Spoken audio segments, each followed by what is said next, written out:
Hello, everyone, and welcome to Dakota On-Chain. It's a new show from Dakota where we're exploring blockchain technology, who in our industry is using it, and what it might mean for you, as well as how it's being implemented. I'm Tim Mitchell, Senior Director of Technology at Dakota, joined by Jamie Sims, our producer. Jamie, how are you doing today? I'm doing great, Tim. We're in sunny Philadelphia, greatest city in the world. We're in this beautiful studio. We have our own show. Not much to complain about. Absolutely. And we are really excited to be joined today by Dan Kelly, the founder of GSDFuel. Dan Kelly is a global thought leader and advisory board member within both public and private sectors. He started his career with the FBI, but discovered that being a government employee wasn't for him, as he prefers pay for performance versus time and grade compensation. Dan is the founder of GSDFuel, which specializes in designing and enabling highly lucrative and impactful direct investments into clean energy companies around the world. He's retained directly by private companies to design and deploy U.S. Securities and Exchange Commission compliant securities on their behalf. Dan serves his ecosystem around the world and focuses on driving huge ROI impact. Dan has been issued a top secret SCI security clearance by the U.S. Department of Justice, the FBI, and a separate Q clearance from the U.S. Department of Energy. Dan is a licensed private investigator through the state of Minnesota and a certified fraud examiner by the Association of Certified Fraud Examiners. This, among other things, makes Dan a certified expert witness. Dan was recognized by Inc. magazine as a result of his company, The Negotiator Guru, ranking number 15 on the Inc. 5000 and the second fastest growing private company in Minnesota. Dan received his bachelor's degree from the University of Denver and Master's of Business Administration, or MBA, from St. Leo University. Dan is very active in many philanthropic efforts, including, but not limited to, the reduction of crimes against children. Dan, that is one heck of a bio. Thank you again so much for joining us. We really appreciate you coming. Just tell us a little bit about GSDFuel. What inspired you to start up the company, and what problem were you trying to solve? Yeah, absolutely. So I started GSDFuel with the intent of enabling clean technology projects in the world that need a ecosystem around them of investors, right?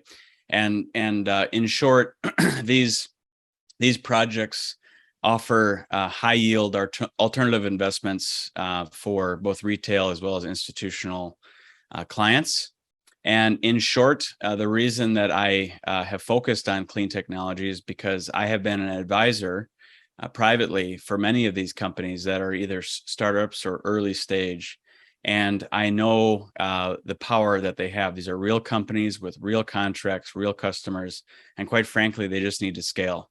And I can give an example later on in the show about one in particular. But this is why I'm doing it, is because I just quite frankly feel that's almost a calling of enabling clean technology with also a new way of raising funds, completely legal, completely SEC compliant, and a bridge between traditional and digital finance, because I love both of them, but I'm more on the digital side.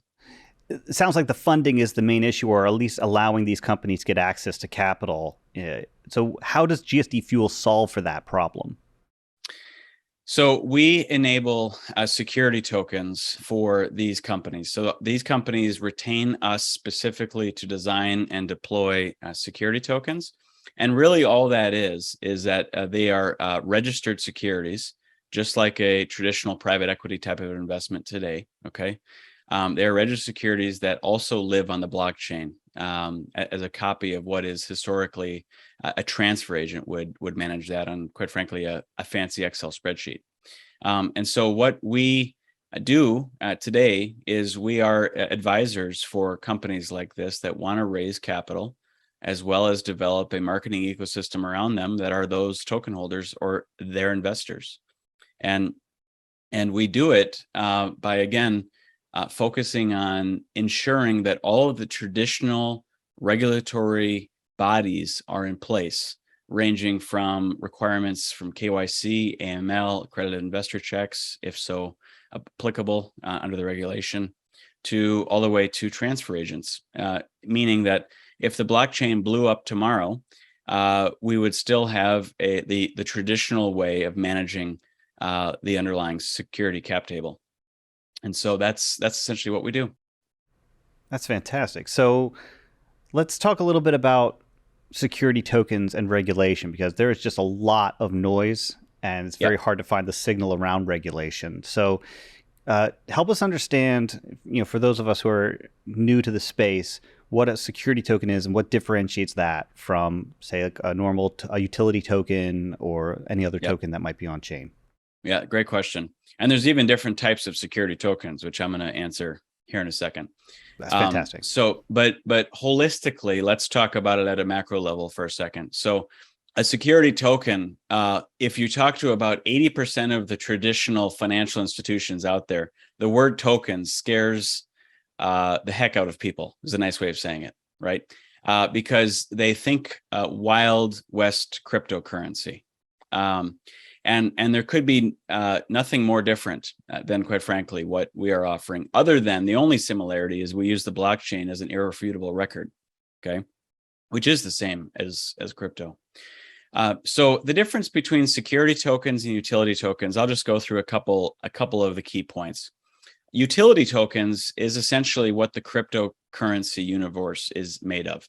And that whole concept is there's an intrinsic value between the token holder or the currency holder and the underlying company. And basically, it allows an end user to use a service or mint on the blockchain through a node by holding certain amounts of cryptocurrency, et cetera. Largely driven by speculation. Largely 98% of them have no actual company behind them of concrete value, and have no real basis from a revenue and profitability perspective. Okay. So that is what a utility token is. I have no problems with utility tokens. A lot of the tokens out there are truly utility tokens, meaning they're underlying investors don't have an expectation of a profit or a dividend or an increase in price, right?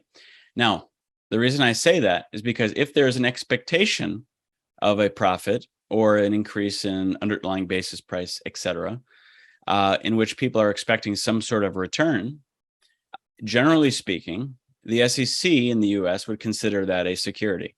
I'm just using very basic explanations here. We can get more detailed if you want. I'm not a securities attorney, but work with them all day. So I can kind of act like them, if you will. But again, just to be clear, I'm not providing legal advice, but this is my observation on the market. And so a security token, on the other side of the world, is a fully registered SEC compliant token in which the investors know the company know the investors, and all of this information is shared freely, as well as all the investors have to go through KYC, AML, credit invested checks, if it's an offering that's requiring that, as well as a transfer agent. And so let me just explain quickly the difference between security tokens, because I know I kind of tease this topic. There are the general opportunity we have in the marketplace right now is just explaining what security tokens are and how safe they are, number one.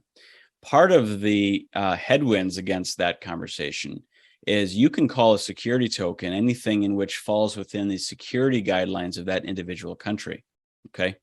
I find myself educating people around the world that there's a difference in level of governance and acceptability from an SEC standard with security tokens. Meaning, if you go to a data aggregator like stomarket.com, which again, I'm not affiliated with them at all, but it's a data aggregation site, kind of like a coin market cap if you're looking at the crypto world. You'll find a lot of companies on there have launched security tokens, but they're not SEC security tokens, is how I'll describe it, meaning they're not using SEC regulation. A lot of the security tokens are launched out of, as an example, places like Singapore or Malaysia, et cetera, in which, quite frankly, do not fall within our regulations. Just to be explicitly clear, all of ours fall within the US regulations. And most specifically, when we're talking about US security tokens, that means most commonly they are falling under regulations enabled by the USA Jobs Act of 2012, ranging from Regulation D to Regulation A, Regulation S, that allows private investment into private companies as long as you fit within the allowed investor status for those specific regulations. Wow. So there's a lot to unpack there. Sounds to me like these security tokens are actually programmable then? Is kind of what you're driving at? So if you wanted to make a security token SEC compliant, you could. They're all what you want them to be, and you can build the rules into them. Is that correct? Yeah. Let me unpack that just a little bit. So there's a difference between the traditional and the digital world, if you will. Traditional, again, like I said, has all of the traditional components of the regulated authorities, which again, people commonly think of transfer agents from that perspective. And then there's the digital finance, where you essentially have a decentralized autonomous organization where the entire organization is run off of a smart contract. So think of them merging together. In short, what we can do is we can develop smart contracts, we can develop security tokens, all the same way in which the utility token world works today, but also have the same safe governance with all the traditional entities behind the scenes that are managing everything and making sure everything is 100% compliant. So to answer your question directly, yes, we can use smart contracts, and we mint tokens essentially on the blockchain. But if it wasn't there today, it would be okay. But the world is going to the chain, right? The problem, the underlying problem is that the SEC does not yet recognize the blockchain as an irrefutable record. Hence why you have the need for transfer agents, et cetera. Okay. The more traditional components. We're just not there yet, right? But overall, if we're looking 10 years out, you're going to have a lot of intermediaries basically wiped out by this innovation, because it'll all be completely transparent and irrefutable. But again, just to be clear, where we are right now, we're melding the two worlds in the best way that we can, because quite frankly, traditional finance needs that security behind their investments, and that's what we offer. How is compliance enforced on these security tokens? So compliance is, from a regulatory perspective, everything under a Reg D, Reg A, Reg S, et cetera, those have an underlying expectation of compliance as far as what you tell the market you're going to do, right? That's one aspect of it. The second aspect is our clients, our projects, right? We're not a broker dealer, just FYI. I'm very clear about this. We are not a registered broker dealer. We are consultants that are hired by these companies to help them raise these funds. Yeah. And in short, we require our clients, if they're going to do this, to actually have additional governance over and above what the SEC even requires. Let me give you a concrete example. The SEC does not require annual audits of their financials by a third-party auditor. We require that, right? Not because it's required, but just because I think it's good business practice. So all of our clients sign up for this, and we have a relationship with Grant Thornton, just to be clear, in which the vast majority of our clients will be independently audited by those individuals. That's one answer to your question. The other answer is the governance in and of itself is also in a very transparent manner on the chain. So in two ways, people can validate they own an underlying asset. Number one, by logging into our portal, which is again managed by a transfer agent as the underlying, essentially, books and records behind an underlying capital investment. They can do that, or they can know their wallet address and go look on any specific chain in which we mint. And I know you guys will probably ask me more about this, but we primarily mint on Tezos, so I can explain more. That's fantastic. So before we dig into the difference between the chains. Yep. Let's walk through the life of, say, the investor. Say if I'm institutional or if I'm retail, would I go to, say, like your site, log on to a transfer agent, for example, or do my KYC or know your customer through that transfer agent? So he would hold the fact that I am, say, like if I were an institutional investor, or if I had cleared whatever categories that were necessary to be compliant to own those security tokens, right? So walk me through kind of the journey of an investor, of kind of getting started, who's never owned a security token in their lives, right? Yep. How do they get started, get through the site, and actually purchase and own their own security token? And then if there's time, like what is the dividend or whatever the payoffs might look like, and how do they get paid out? Does that make sense? Yeah. It's a great question. So the process looks like this. If people are these investments that are, again, we design them from a tokenomics perspective to be high yield, asset backed, and a fast path to liquidity, which I'll get into the benefits in a little bit. But they would literally find the projects either on our website, GSDFuel.com, which just shows a listing of the current clients that we have. Again, these are their offerings, not ours. But we have a listing of all of our projects in which we support, or through the individual issuer's website. And when they click the Buy Now button, after they've learned more about the investment and they like to invest, how it works is you have to sign up with a username and password, just like if you were to go into Fidelity or Morgan Stanley. This is a very scary topic for most people, right? And so what I want to do right now is, quite frankly, demystify it. So thank you for asking this question. Okay. What you do is you literally create a username and password in a centralized platform in which we manage, but ultimately the transfer agent is accountable to keep the books and records open. Okay. And investors go through the KYC, which is know your customer, AML, anti-money laundering, as well if it's a Reg D, which the vast majority of our issuers launch on that to start with. You have to be an accredited investor, either on the retail level or an institutional investor, or any non-US investor. Okay. And so you go through the KYC AML, you do accredited investor checks if applicable, and then you essentially are provided an account in which you can buy the underlying tokens and be issued those tokens after you transfer the money. Usually it's via wire transfer to the company directly. We have nothing to do with it. We're not an intermediary, nothing of that nature. This is a direct investment between investor and company. The company tells us we've received John Smith's funds, and then we issue the token. And how that happens is people will literally get an email, just like they would at Fidelity. I use Fidelity as an example because I'm a Fidelity customer. If I buy shares of Apple, I go in there, click buy, and I get an email saying, you just bought XYZ security. If you ever want to see your security, no problem. Log in with your username and password, and you can see your ownership right there. Now, what's happening behind the scenes is a very regulated process, but like why I keep mentioning a transfer agent, as a transfer agent is not legally required for Reg Ds or Reg As. It's what I feel is the right thing to do based on where the overall governance is, and not just me, but others in the industry, where the overall governance of the SEC is going based on the ungoverned world of cryptocurrency, right? And so, in short, the books and records on the cap table, the capitalization table, is held just as if you were a public or private offering right now. It's on a transfer agent cap table, and that's what's managed in the portal. Okay.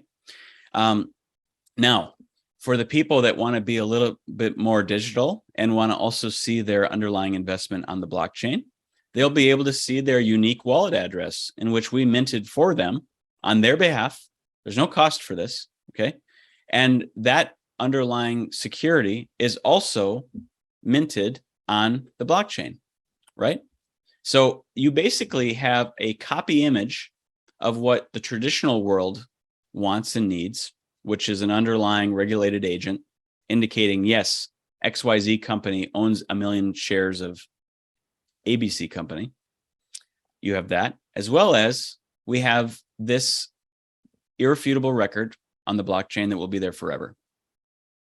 Does that help? That does. That's just tremendous. And I think, as you were mentioning earlier, once the SEC recognizes the blockchain as that irrefutable record, that extra layer, that transfer agent, seems redundant at that point. Correct. So that whole agency gets, or that transfer agent becomes disintermediated, if that is a word. Yes. But it's no longer needed. Deprecated. Yeah. Yes. Yeah. No, that's correct. I Fantastic. mean, the finance industry is one of, if you don't mind me sharing my personal views, the finance industry is one of the last industries that has a lot of middlemen that, quite frankly, will go away because of innovation. And there's a lot of reasons those middlemen are there, if you will. But I'm a very, very firm believer that the company wants to know who their investors are, and investors want to know who the company is. And the common example I give, I may own 100,000 shares of Apple, but Apple has no idea who Dan Kelly is. Apple knows who Fidelity is, right? But they don't know who Dan Kelly is. They don't care. And that, unfortunately, eliminates my ability to act as a organic marketing engine for the company, because when investors feel closer to companies, they will do great things to help you spread the word. And word of mouth advertising is the best thing known to man, as we all know. So, does that help? Incredibly helpful. Yeah. Well, so what I gather, the average Joe retail investor, kind of can't just log on and buy these. You have to become an accredited investor first. The plan is for all of our offerings to leverage both Regulation D, which is the accredited investor has unlimited raise authority for the issuers, but that's how they all start. And the reason for that is it's the easiest with the least strings attached, even though, again, we have stronger governance than what the regulation requires. That's number one. Number two, we plan to have Regulation A as well for all of our issuers, which means non-accredited U.S. investors can also participate. Okay, but to be clear, all of our offerings leverage Regulation S, and that means that non-U.S. investors can invest in American companies. The SEC essentially indicates the fact that U.S. investment is great, but we recognize the fact that we have no jurisdiction over non-U.S. persons. That's essentially the short of it. Okay, so we actually expect to have more non-U.S. investors. Part of this has to do with just where the companies operate. Sometimes they're downrange in the Dominican Republic, et cetera, just as an example. Non-U.S. investors than U.S. investors for many of these offerings, because of that ecosystem play I was talking about. People want to be directly invested in companies that are making an impactful difference in their communities. How do you calculate the valuations for these companies and kind of figure out the tokenomics, the volume, the price? And are the financials on-chain as well? Or if it's a private company, they don't have to report financials? They don't have to report financials, but they will to all of the underlying security token holders, which again are just like a share of a company, if you will. They will report them. And the reason for that this is a great question, is because we design tokens in a special way. We design these security instruments in a very special way. And we have the underlying investors invest in the profit of the underlying company versus the equity. And so I can explain all about why we do the tokenomics this way. But to answer your question directly, we specifically design the price points on how we suggest the issuer to price out their initial sales and their private sale based on a yield analysis. So my kind of running cliche, maybe even cheesy one-liner is, according to my assistant who makes fun of me all the time, we help smart money make smart investments here. And the reason for that is because this is just pure yield play. Even if you could care less about what the tech is doing and what the underlying company is, the way we design it based on the projected financials for our companies is we have an absolute minimum of a 10% yield. We target basically 200% yield for the private sale offerings. Okay, happy to explain more about this. Don't want to make it feel like a sales commercial, because it's not. That's how we design the tokenomics to make it a very, very attractive investment for institutional and retail. Let's just do an actual firm example here. So do you have a case study that you could just give us the 5-minute, maybe 20,000 foot view on how you approach the company, how you put the tokens together, and how you got it launched? Yeah, absolutely. And a lot of this is more of an art than a science. And that's just by pure experience in monitoring the market where we are. Yeah. Let me give you a concrete example with a real company name. Is that okay? Yeah, absolutely. I would like to bring up one company in which I'm very proud of being associated with. Again, we're a consultant. We're not on the board or anything of that nature. It's called Nano PV. Nano PV has developed. The founder's name is Dr. John. Dr. John has developed a patented technology that is the most efficient solar panel ever developed in the world to date. And it is specifically 29% effective versus the other competitors at 20%, 21%, et cetera. He also has developed this nanotechnology, meaning that you don't actually have to have a solar panel, like an actual panel you put on your roof. You can actually convert windows into being solar panels. So you can convert the example, the Empire State Building could become its own solar powered self-generating unit. Okay. Wow. Yeah.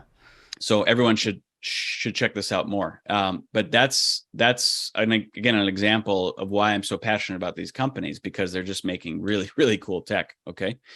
And so here's an example of a wonderful company, Nano PV. They come to us and they said, "Here's what we've done, Dan. We would like to get started." Okay. Well, what does it take to become a client of GSDFuel? Well, here's what it takes. Do you have customers, right? A lot of these companies could be startups, but that doesn't mean they don't have contracts.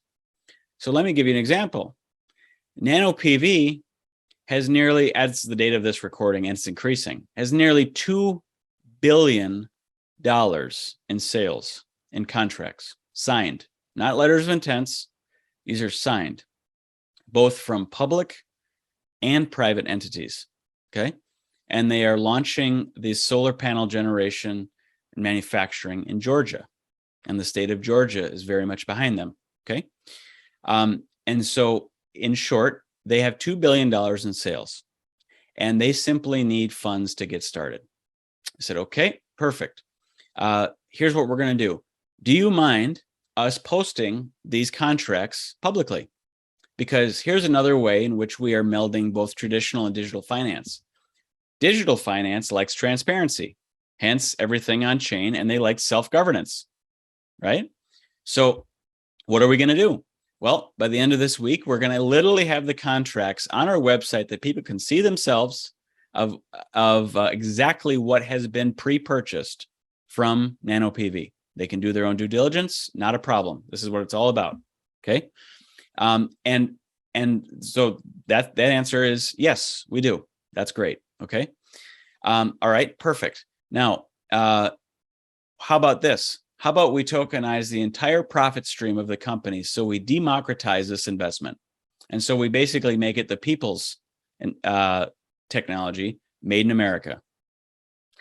So with their situation, we have allocated 100% of the profits of a $2 billion company already before they've made their first unit. That will be split up on a prorated basis across all of the shares. Now, that specific company, here's another benefit. That specific company has 200 million tokens, same thing as a share. It's different than traditional finance. I keep bringing up different ways of how we're melding the two, because I know your audience is interested in this. This is my passion, obviously. Mm-hmm. It's different than traditional finance, because traditional finance, you're able to dilute the shares. Company wants to raise more money, we'll just issue more shares, no problem, right? Which doesn't feel real good unless, especially on the retail side. Yeah. Here, we cannot issue more shares or more tokens, either technically, hence the chain smart contract, or legally, because we're stating to the market exactly how many tokens, shares, will be out there forever in the PPM and subscription agreement. Okay, so we can't promise anything, but we design these underlying instruments, shares, to leverage the tried and true supply and demand economics that we all know. If there's limited supply, high demand, with a dividend paying instrument, there's probably going to be demand for that. Hence, token price will increase. Okay. So what we do is we do this. We say, how many tokens do we want to mint for this company? How much money does the company need to raise? How do we create a wonderful investment opportunity for the underlying investors in the private sale, right? And then how do we ensure that investors will be protected before that first dividend? And how do we ensure that this thing becomes a rocket ship from a price point perspective? Because we want to accelerate that first dividend as quickly as possible. So let me just make a couple key statements here. What we've done is we've done three things. We've created a limited supply of the underlying instrument that can ever be created. Number one. Number two, we have made a transparent visibility into the future sales of the company, not because someone typed in numbers on a spreadsheet, but because there's real contracts with real companies behind them. And we show the public this. Okay. And three, we not only allow people to invest in the company directly, but we offer a very, very fast path to liquidity. And I'm going to talk about this right now. Okay. The similar to crypto that can be exchanged on exchanges, and similar to traditional finance through the traditional stock markets, et cetera, there's an instrument that's been around forever called the ATS, Alternative Trading System, which are the regulated exchanges by the SEC and FINRA accordingly. These, you can just do a Google search and you'll see it right on the websites of these regulatory bodies, and you'll see exactly what ATSs there are. ATSs like T0, like INX, Securitize, etc. These are exchanges in which allow individuals, as long as they are allowed to invest in these underlying instruments because of the regulations, to buy and sell on the exchange. So what we do is we list the tokens on an exchange as fast as possible. That's very, very different than a traditional equity investment, in which your only real path to liquidity is if the company goes public or gets sold in reality. Now, you asked me before what was one of my underlying reasons I did this. I've invested a lot of money, and no knock on companies like Seed Invest, okay? But I've invested a lot of money on different companies, on Seed Invest as an example. And they're great companies. I believe in them, and I'm happy to support them, right? But it's traditional equity investments. And these traditional equity investments, unless I'm a majority shareholder, I just basically sit back and wait for something to happen, right? Now, sure, you could argue that I'm going to support the company and talk about it, because I will, absolutely. But the bottom line is I have no real path to liquidity there unless those two major corporate events happen, okay? And so we offer this path to liquidity, meaning if you don't like where the company's going, you can sell on the ATS. If there's a buyer, you're a seller, it'll make the exchange, okay? We also make a situation where the vast majority of our underlying companies are paying their first dividend in the first 18 months, okay? Nano PV will be in the first 12 months, if I'm not mistaken, okay? And we also, on top of that, have asset backing. Asset backing means that for the vast majority of our investments, until that first dividend, the investors in the private sale will benefit from having an underlying lien on the physical assets of the company. And so, meaning that this was my way of designing an organic insurance policy for people, right? Because if the company goes belly up, let's say theoretically you can get 80% of your principal back by having underlying asset as a backing of your investment. Can you do that in the private equity space? Very, very rarely. I've not heard of one, unless you guys have. I haven't heard of it, no. Yeah.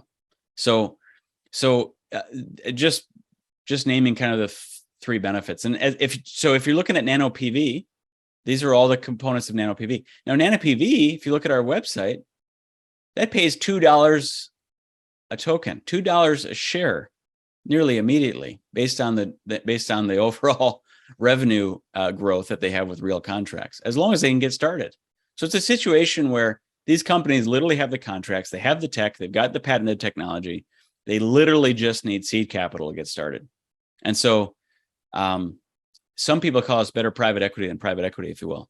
Now, just to finish your thought, or to finish your question, the path for people to invest. They invest, they hold this security. Great. They've got all these other protections. Great. The question is, well, how do I get the dividends? Is it in some sort of shady Bitcoin, some sort of more shares? No. This is American US dollar cash. Okay. Transferred to your bank account, PayPal, whatever you want. All right. There's no shadiness here whatsoever. These are literally distributions coming to your bank account of your choosing. Wonderful. I imagine they're still tracked on chain, though. Is that correct? They're still tracked on chain. The distributions are tracked on chain. Absolutely. Right. Perfect. Yes. Perfect. Good. Yeah. Dan, I want in on this. I want in. So can you choose to get your dividend in like a form of more tokens, or it has to be cash? No, you can. You can. Absolutely.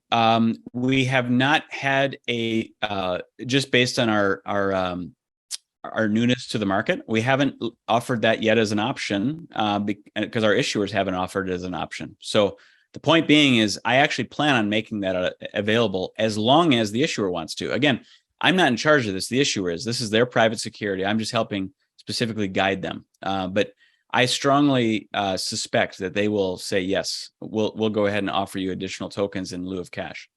Yeah, and I think just to close the loop on the ATSs for anybody who's not aware, and I'm not an expert on any of this stuff by any means, but I would imagine that the ATS tracks things like your cost basis and things like that and reports it up, right? So absolutely handles all of those tax forms that you need to have. So at the end of the day, you're not doing some kind of on-chain analysis to try to figure out how much taxes you owe at the end of the year, right? For cap gains or anything like that, right? Correct. Again, just to make sure that people on the call are aware or on the show know that it's done. That's totally right. The ATSs do, as well as the portal is in charge of this through the transfer agents, et cetera. So this is a very, very traditional way of handling it. To your point, I'm still trying to figure out my overall cost basis on my crypto holdings in 2021. So I still extend my taxes, and we're in August of 2022. So it's a pain point. Yeah, it's painful for a lot of people that are in the space, for sure. So Dan, you mentioned GSDFuel uses Tezos blockchain. We know you're heavily weighted in ESG. Did it have anything to do with the proof of work versus proof of stake energy consumption debate, or was it more just strictly a transaction fee? Great question. I wish I had a more complicated answer, but the honest answer is it's primarily transaction fee. Number one. Number two, the Tezos chain was developed in theory for these security tokens. And so there's an additional level of kind of governance on that specific chain itself. That being said, we are chain agnostic, and we actually can do a chain swap. Not to get too technical, but I know you've got quite a few listeners on this on this show that are interested in this. We can do a chain swap, again, part of our service, that can move the underlying security from Tezos to ETH, to Ethereum, if needed, Avalanche, whatever. Because quite frankly, some of the ATSs can actually only trade on Ethereum because they're only plugged into that. So the blockchain allows for this instrument to be traded between parties very, very efficiently. But the underlying asset is being recorded on a cap table managed by a transfer agent. That's how we're melding the two worlds. And then one just final question. If it is Tezos, I imagine you have a very low gas fees, but should somebody have to then transact on the ATS, is the ATS the one that kind of charges back the gas fees to the consumer? If you're paying, yes, God forbid, $100 for just a single Ethereum transaction, right? Yes, but in our model, so typically, yes, but in our model, there are no gas fees for the consumer. So this should not be in consideration of what I call a financial slippage of your investment. There's no slippage here. The fees are paid by the issuer, not by the investor. That's wonderful to hear. That's actually really nice. Another reason to use Tezos then Yeah. for those people. Yeah. Yeah. So If they've again, got to swallow that cost. No, that's fine. So let's talk about the future of GSD. So where do you see GSD going from here? You guys are really, I mean, you're already on the cutting edge. I mean, do you see? Thank you. You mentioned that you see everything going on chain. Do you see you kind of expanding your offerings into more and more of the retail world later? What do you think is going to happen for GSD in particular? So currently, we have a waiting list of clients. We have a very good problem to have, and as a startup, if you will, you have too many customers. Right? So I'm very proud of that. We basically have a waiting list of customers because I'm very focused right now on pull through with my entire team in the background, basically on educating the market on how these instruments are more effective than traditional private equity. So what the future holds for us is we're going to continue to enable these clean technology companies and continue to educate the market as how this is not a scary space. This is your traditional private equity with a lot with more with additional benefits, right? Additional transparency.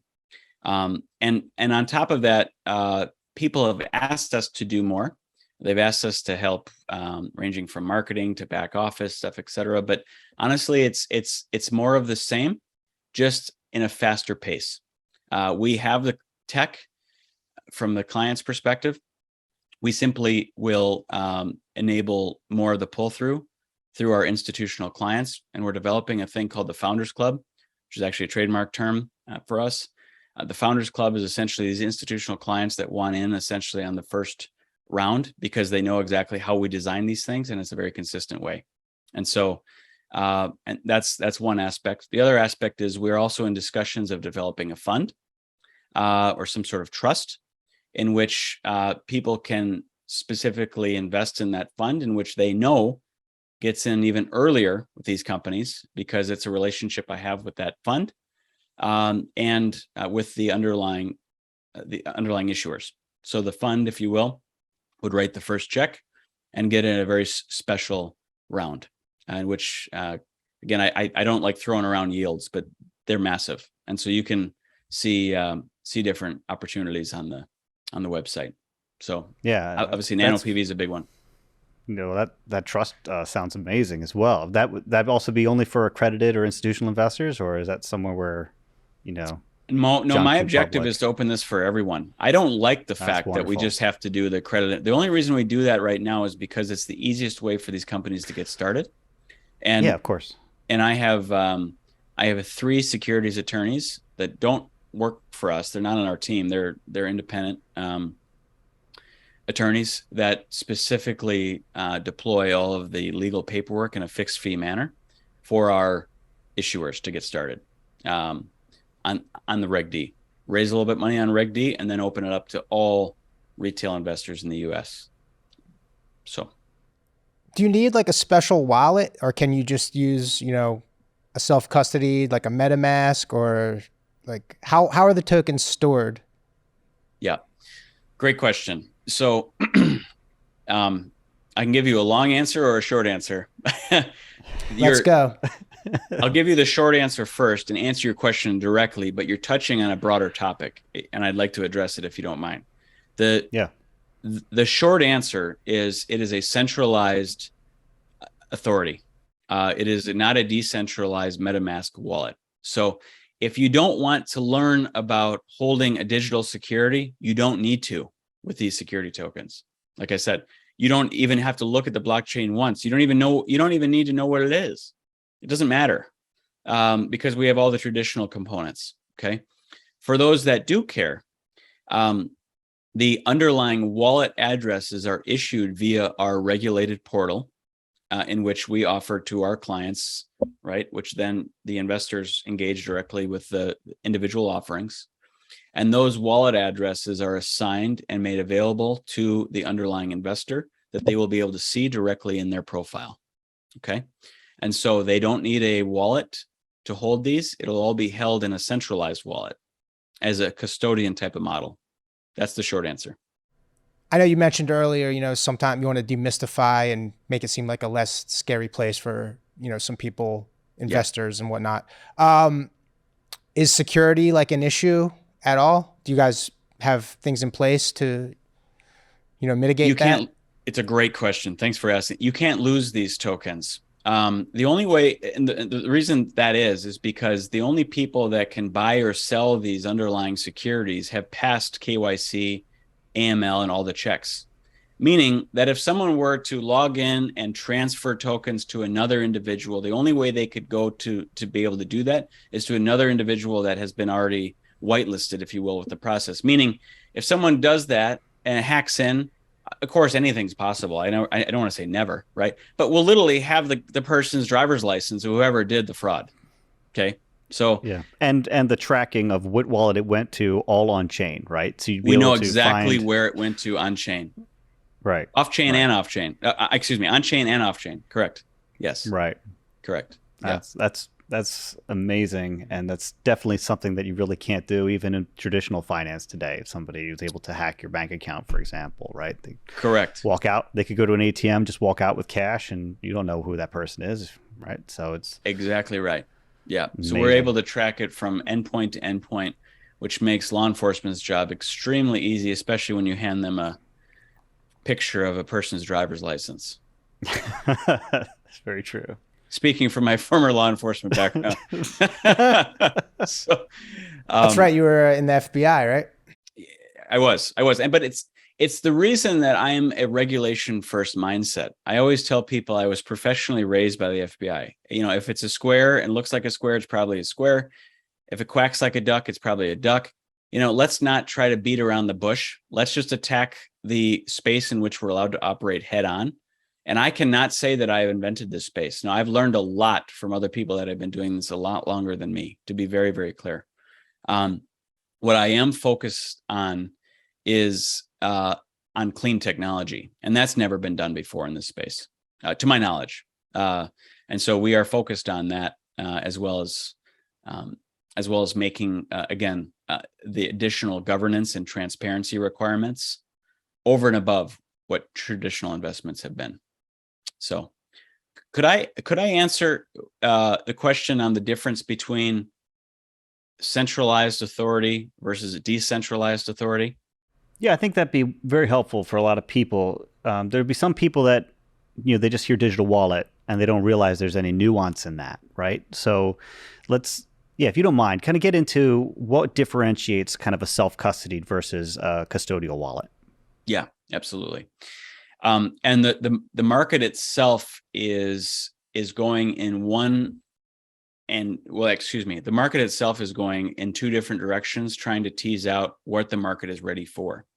The direction in which I have discussed and we are deploying is a centralized authority, because I strongly believe, based on talking to real market participants, that this is the only thing that, quite frankly, institutions and investors are really ready for at this time. They need to have that safety of a centralized authority that keeps the books and records, versus losing it because you forgot your secret keys on your MetaMask wallet. Okay. So the one path is what I've been describing. The market basically is, we have centralized authorities that are sometimes using, other times not using, existing regulatory bodies, right? Like transfer agents, as an example. That's one. The other is a totally decentralized play where people self-custody their assets. And that means that you can own security tokens by holding those tokens on your MetaMask wallet, right? Now, there are also additional protections there from a whitelisting perspective, et cetera. So it's not as crazy as just buying a utility token off of PancakeSwap or Uniswap, okay? There's some other components there, because there has to be. That's what makes them security tokens. So my favorite company that's focused on that space, which again, in full transparency to yourselves as well as to the listeners, in my standards, I'm actually a large token holder in this exchange, even though it's actually different in which how we currently deploy our securities. It's called INX. And INX is quite frankly, the pioneer behind this space of saying, we believe that the market will go completely decentralized, if you will. We'll have the existing regulations, et cetera, but people want to self-custody those assets. And so if you're going to trade tokens on INX, as an example, you have to have a MetaMask wallet. So I'm just using them as an example because it's different depending on what exchanges and what ATSs you're looking to trade these securities. INX is the only one that I know of at this point that requires a MetaMask wallet and a self-custody approach. The vast majority of them are currently in the centralized or custodian model. And that's what I'm offering currently for all of our clients, because I believe it's the best for our clients, because it provides that bridge between traditional and digital finance, just currently where we are. In the future, I believe we're actually going to be more of a self-custody, but only after the regulators can understand it and, quite frankly, understand that the blockchain is irrefutable. If I didn't believe that, I wouldn't have invested in INX. Yeah, it makes sense. And I think the other thing you kind of touched on really lightly, but it probably is very important for some people, because you hear stories about people losing their keys and then losing access to all of their digital assets. In the case of the centralized or custodial wallets, there's usually a back door to get your password reset, right? Just like if you forgot your password at your Fidelity account, hey, it doesn't mean I've lost all of my stuff in my Fidelity account, right? Or I no longer can access it. I can click the forgot password button. I can get back in once I've proved who I am. Is that an accurate statement? 100% accurate. Same exact user experience as a Fidelity.com. Right. And it does, I think, add to that comfort level of your clients from the institutional side of things. And also as to for the institutions, they probably feel like they can get better customer service too. I mean, imagine having to deal with somebody who's forgotten their keys and just telling them, I'm really sorry. That's right. That's right. Because our issuers are, again, these clean technology people, they're engineers. They're not finance experts, and they're not necessarily IT experts either, just to be clear. That's why they retained us, right? But they don't want to worry about that stuff either, to your point. Right, like they're like that's why they pay the third-party providers to manage the books and records for them. So no, that's exactly right. There's no fear here. People can't lose this stuff. It literally, technically or legally, it really can't happen in any foreseen potential. Again, like I said, other than there's some sort of bad actor that already passed KYC and AML and decides to go AWOL. I mean, that's impossible, quite frankly. So that's it. Now, I was gonna say, so I imagine you're, like a lot of people, you're looking forward to some regulation. Do you have any thoughts on, the recent guidance from the SEC? I imagine you saw the headline. They classified some cryptocurrencies as securities. That was long overdue. The hammer is coming down on those underlying instruments that are, I use that term intentionally, that are currently securities in disguise. That's my term, not an SEC term. That's my term. They are leveraging the speed and liquidity of the crypto market, creating it as a utility token, and enabling the pump and dump schemes that, unfortunately, we've all probably experienced, anyone that has invested in a new altcoin. And altcoins, just for people to know what this terminology means, basically everything other than Bitcoin. Okay. You're using the very polite parlance for those coins, and I appreciate that. Yes, that is correct. Yeah. Yes. Because I don't know, people might be listening to this in their car with their kids, etc. We're keeping it rated G, and I appreciate it. We are. So, thank you. Yeah. But that's the facts. The facts are that the existing regulations clearly state whether or not something is a security. And based on what I've shared before, again, I don't want to go too much into it because I'm not a securities attorney. I don't want to pretend to be one, but I watch the market clearly every day. This is what, I have even invested, as I look back at it historically, in tokens that, quite frankly, should have been registered securities. As I look at them, I had an expectation of distribution. I had an expectation of profit, token price increase, et cetera, et cetera. So how we test, et cetera, it's pretty easy to determine something's a security. So point being is there is a hammer coming down, rightfully so, because who has been hurt the most by these instruments are retail investors who are not educated about how quickly things can pump and dump, et cetera. Now, don't get me wrong. I don't hate utility tokens, but I love the ability of security tokens to meld the two worlds together. And even more so, the reason that we require all these existing regulatory bodies in our process versus what's even required currently under the regulation made in 2012 is because I believe that a lot of these private securities are going to become looking more and more like a public security, requiring entities like transfer agents, et cetera, to further secure the underlying investor and their ownership in an asset and the accountability that that issuer has to their investors. And so that's what I believe is coming. And that's the reason that I've made the strategic moves that I have made. That's fantastic. I love the insights there, actually, Dan. It's fantastic. So you mentioned you have a pretty big backlog at GSDFuel.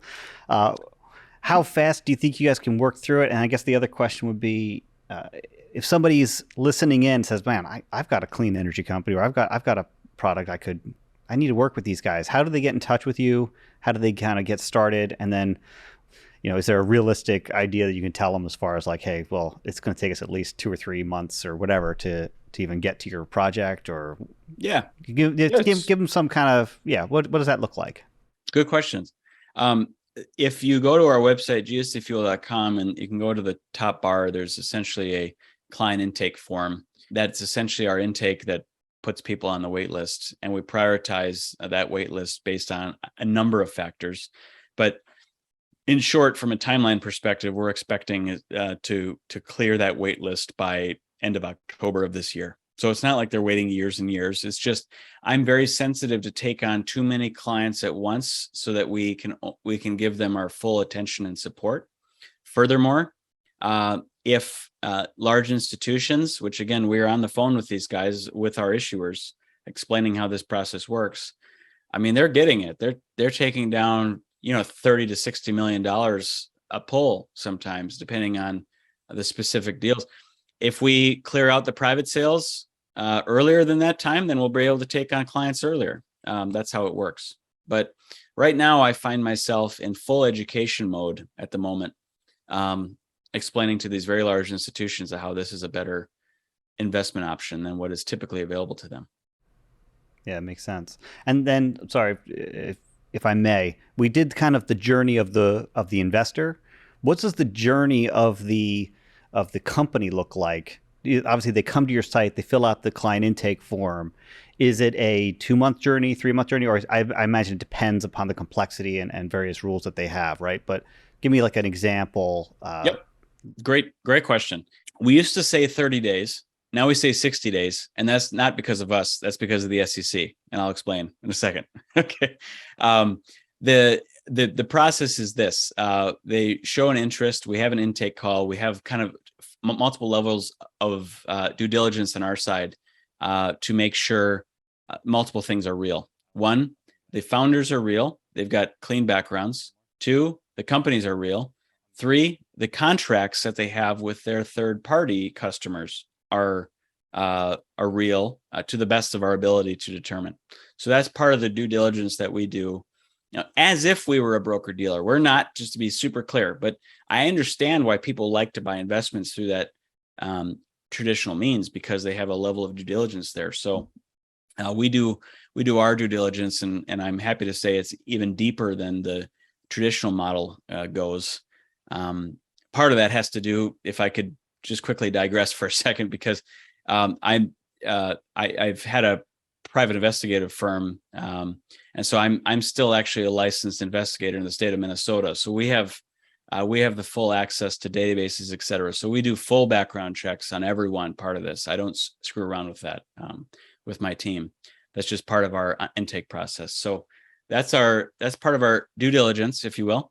Then we make sure that the underlying underlying security makes sense for investors. Basically, meaning, is there enough in it for the market to really find this investment attractive? We turned down quite a few because, quite frankly, the company's just not ready to do this yet. And what I mean by that is they can't get to a dividend within 3 years. They can't reach profitability within 3 years. That's generally our, kind of thumb in the air. If we're attaching all of these investments to their profit stream, that's a major lever. And so if they can't get within 3 years, I've said, you know what, just wait, because quite frankly, the market's not ready for you yet, because there's other competitors out there seeking for the same cash. And so we basically tell them to wait. We coach them, and kind of we put them in an informal incubator, if you will, and help them kind of along in that journey. So once we bring them in, though, and we realize it's a good investment, then we essentially have a 30 to 60 day turnaround time from do the due diligence to they can start accepting money from outside investors. And that my job and our team's job is to develop the tokenomics. Again, a term from the digital finance world, not from the traditional, right? Some people in the traditional, they'd call it kind of debt structuring or things like that. I like to call it tokenomics because it is what it is. What's in it for the token holder? And so we figure out of, as an example, if I use 200 million total shares or tokens, where those 200 million shares go. How many of those shares need to be sold into the private market as a private sale to enable the company to get started? And there's never a maximum amount of people want to raise ever. I mean, let's face it. There's never, nobody can say, well, I only want to raise 100. That really never happens. Too much money, Dan, please. Yeah, that Stop. really never happens. So I ask two metrics on this. What's your minimum and what's your target? And I'm actually more focused on the minimum, because we developed the tokenomics to ensure that the first tranches that we're selling these tokens for, these securities for, have the highest yield possible for those, what again, I call it the Founders Club members, to just go in and take down immediately. Because they know that it's gone through our due diligence. They know these are real companies. They know they're real contracts, and they know they just need to get started. And they also want to be liquid fast, blah, blah, blah, blah, blah, right? So we design these in a way that enables that minimum to be taken down from the market quite quickly. So that's the minimum and the target. We do the tokenomics, and then the companies have to engage a securities attorney. You don't have to use one of ours, but we have, like I said, 3 that are partners of ours that enable this entire Reg D process for $10,000 fixed, okay, versus the $120,000 or so. And I've talked to probably 30 to 50 securities attorneys, and so I narrowed it down to 3 that I found highly competent, as well as understanding exactly what the vision is here. So they'll do this whole process for essentially $10,000, very fixed fee, risk off for the issuer, right? And they go through the CIK number, Form D, blah, blah, blah.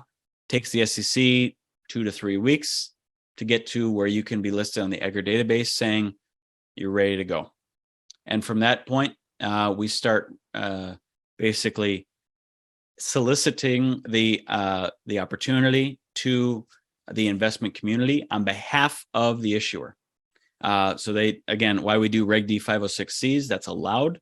They're paying us to be a consultant to them. We simply just enable on their behalf awareness that this investment opportunity exists. They're primarily doing the majority of the marketing, but we help them as well via social media, et cetera.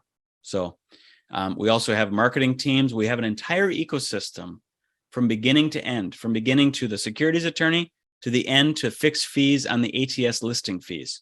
We've got this entire process where it takes a lot of the risk and the fear out of it. So I help guide people from beginning to end. And where they do a lot of their effort is on the material creation and the marketing of why they're a good company. And now, just recently, we also have a marketing firm that works primarily off of receiving a pre-allocation on the actual tokens. Why? Because they get it too. They get it that the underlying security, being a pre-allocated security, just like we are for our payment, is a hell of a lot more valuable than cash, than upfront cash. That's a great incentive for your marketing team too. Wonderful. And I actually require them to do it. I said, I don't even care if you just want cash. I don't care. I'm going to require the issuer to give you some token because I want you to be along for the journey. And this is what it is. So again, we have a kind of a marketing budget within the tokenomics for each issuer. And so the marketing company, if they're so engaged by the issuer, receives a portion of tokens as well. So they can have that as an underlying asset that they can see appreciate or do nothing with than just get checks. That's nice. I like to make ATM machines. Yeah. Yeah. Well, that's fantastic. Yeah. Jamie Miller. Just I got one more question. Where does the company name come from? And were there any other company names that you bounced around before you settled on GSDFuel? A lot of people ask me this, and I appreciate it. The acronym GSD has been this was something that was given to me in the FBI when I started as an intern. I was kind of running circles around people, just completely driven to be successful, just get stuff done.